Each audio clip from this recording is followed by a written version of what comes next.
Pelatih Timnas Indonesia Sintayong telah memanggil sebanyak 28 pemain Indonesia untuk persiapan Piala AFF 2022. Para pemain yang dipanggil tersebut nantinya akan menjalani pemusatan latihan di Bali yang akan dimulai pada 28 November mendatang. Pada tes kali ini ada 3 pemain tim U20 Indonesia yang diikut sertakan, yakni Muhammad Ferrari, Marcelino Ferdinand, dan Zaki Ashraf. Selain itu, nama-nama pemain senior seperti Nadeo Argawinata, Ricky Kambuaya, dan Farudin Arianto masih menjadi pilihan utama. Sementara itu, bagian Samuyama dan Andi Setio kali ini adalah momen kembalinya mereka ke Timnas Indonesia. 2 pemain naturalisasi yakni Jordi Amat dan Sandy Walsh juga sudah bergabung dengan 28 pemain yang sudah dipanggil Sintayong. Direktur Teknik PSSI Indra Syafri menyebut Sintayong akan menyambangi markas Gillingham FC agar melepas Elkan Bagot di Piala AFF 2022. Hal tersebut dilakukan lantaran Piala AFF akan berlangsung saat kompetisi di Eropa kembali bergulir usai Piala Dunia 2022. Bagot merupakan salah satu pemain andalan Sintayong. Bek 20 tahun tersebut sangat diharapkan Sin bisa tampil di Piala AFF 2022 untuk memenuhi ambisi meraih gelar juara turnamen sepak bola antar negara Asia Tenggara untuk pertama kalinya. Pemain lain yang kemungkinan bernasib serupa adalah Sandy Walsh. Pemain yang proses perpindahan federasinya sedang diurus PSSI ke FIFA tersebut membela Kevin Mechelen. PSSI melalui Indra Syafri sudah bersurat ke FIFA untuk perpindahan federasi Jordi Amat dari Spanyol dan Sandy Walsh dari Belanda ke Indonesia setelah resmi menjadi WNI. Surat perpindahan federasi Jordi Amat telah dikirim pada Selasa 22 November 2022. Sedangkan surat perpindahan federasi dikirim hari ini 23 November 2022.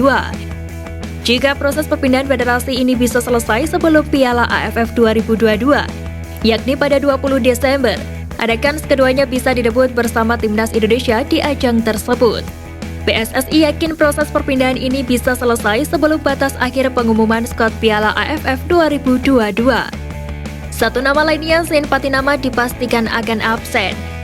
Ini karena proses naturalisasinya masih di Sekretariat Negara dan belum ada keputusan Presiden untuk pengambilan sumpah. Pelatih Timnas Vietnam Park Hang-seo secara terbuka mengungkapkan kelemahan Timnas Vietnam jelang berlaga di Piala AFF 2022.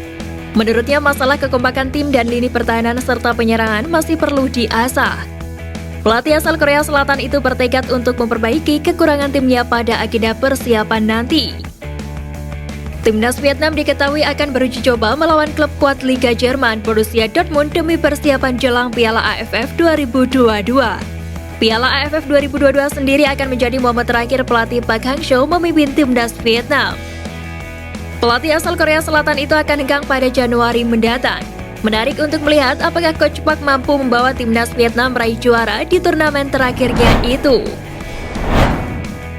Dalam rangkaian pemusatan latihan jelang Piala AFF 2022, Timnas Indonesia direncanakan untuk beruji coba dengan tim Liga 1. Dirtek PSSI Indra Syafri menegaskan para pemain Timnas Indonesia tidak hanya butuh latihan bersama pada TC nanti. Para penggawa skuad Garuda harus merasakan atmosfer pertandingan kompetitif untuk menjaga sentuhan dan kebugaran. Hal itu tak terlepas dari kompetisi yang telah berhenti dalam waktu yang cukup lama imbas tragedi Kanjuruhan. Maka dari itu, laga uji coba melawan klub Liga 1 akan menjadi alternatif yang sama-sama menguntungkan. Serbia menyatakan niatnya ingin bergabung sebagai anggota Asosiasi Negara Asia Tenggara atau ASEAN meski secara geografis tidak terletak di kawasan tersebut.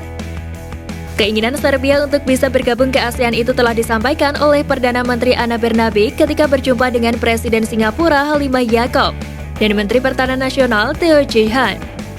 Dalam pertemuan tersebut, Ana Bernabe mendapatkan dukungan penuh dari Singapura agar Serbia bergabung dengan ASEAN. Singapura siap mendorong Serbia untuk menekan perjanjian kerjasama dan persahabatan dengan negara di Asia Tenggara. Jika hal tersebut terjadi, tentu akan memperpanas persaingan di bidang olahraga ASEAN. Pasalnya, Serbia merupakan salah satu negara yang memiliki kualitas di bidang sepak bola. Bahkan saat ini tengah berpartisipasi di Piala Dunia Qatar 2022. Menjadi salah satu pilihan lini belakang Sintayong di Timnas Indonesia, Andi Setio membeberkan keinginannya bersama skuad Garuda. Pemain Persikabo itu rencananya bakal mengikuti pemusatan latihan bersama Timnas Indonesia di bawah asuhan Sintayong. yang akan dimulai pada 28 November 2022 nanti. Kembalinya Andi Setio di skuad Garuda tak terlepas dari performa impresifnya bersama Persikabo sejauh ini. Dilansir dari data Transfermarkt periode 2017-2022, Andi Setio sudah mengoleksi 93 penampilan dengan mengukir 6 gol serta 1 assist.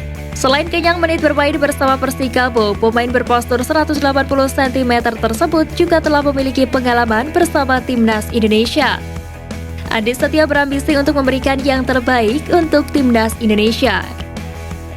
Ya, selagi saya dikasih kesempatan, saya maksimalkan sebaik mungkin. Teman-teman yang ada di Timnas Indonesia semoga meraih hasil yang diinginkan. Ya, semoga juara. Tutur Andi Setio. Pelatih PSM Makassar Bernardo Tavares memberikan kritik kepada Sintayong terkait jadwal pada Timnas U20 Indonesia selama melakoni uji coba di Eropa. Bernardo Tavares menilai jadwal laga uji coba skuad Garuda Nusantara terlalu padat. Pelatih asal Portugal itu mengkhawatirkan kondisi skuad Garuda Nusantara, terutama anak asuhnya di PSM Makassar, Zaki Ashraf. Bernardo Tavares menambahkan jika harusnya laga uji coba dimaksimalkan untuk melakukan rotasi. Mereka punya skor 32 hingga 35 orang dan kalau misalnya saya bermain di 2 pertandingan penuh dan ada orang yang seharusnya bisa menggantikan orang itu, mereka jajaran pelatih Timnas Indonesia U20 harus berpikiran ini. Tegas Tavares. Salah satu media Vietnam, The Tao 24/7 turut menyoroti performa Timnas Indonesia U20 di Spanyol. Dalam artikelnya, media tersebut tampak meledek tim asuhan Sintayong yang gagal menang dalam sejumlah laga uji coba yang dilakoni. Seperti diketahui di laga terakhir, skuad asuhan Sintayong kembali menelan kekalahan atas klub Norwegia Vålerenga Football U20 dengan skor 4-0. Setelah sebelumnya menelan kekalahan atas Slovakia U20 dan Prancis U20. Ini menjadi kekalahan ketiga tim asuhan Sintayong dalam agenda TC di Spanyol. Skuad Garuda Nusantara masih akan melakoni 1 laga uji coba lagi sebelum pulang ke tanah air. Kabarnya mereka akan melawan tim asal Spanyol Malaga FC U20. Menarik untuk melihat performa lanjutan skuad Garuda Muda di laga nanti.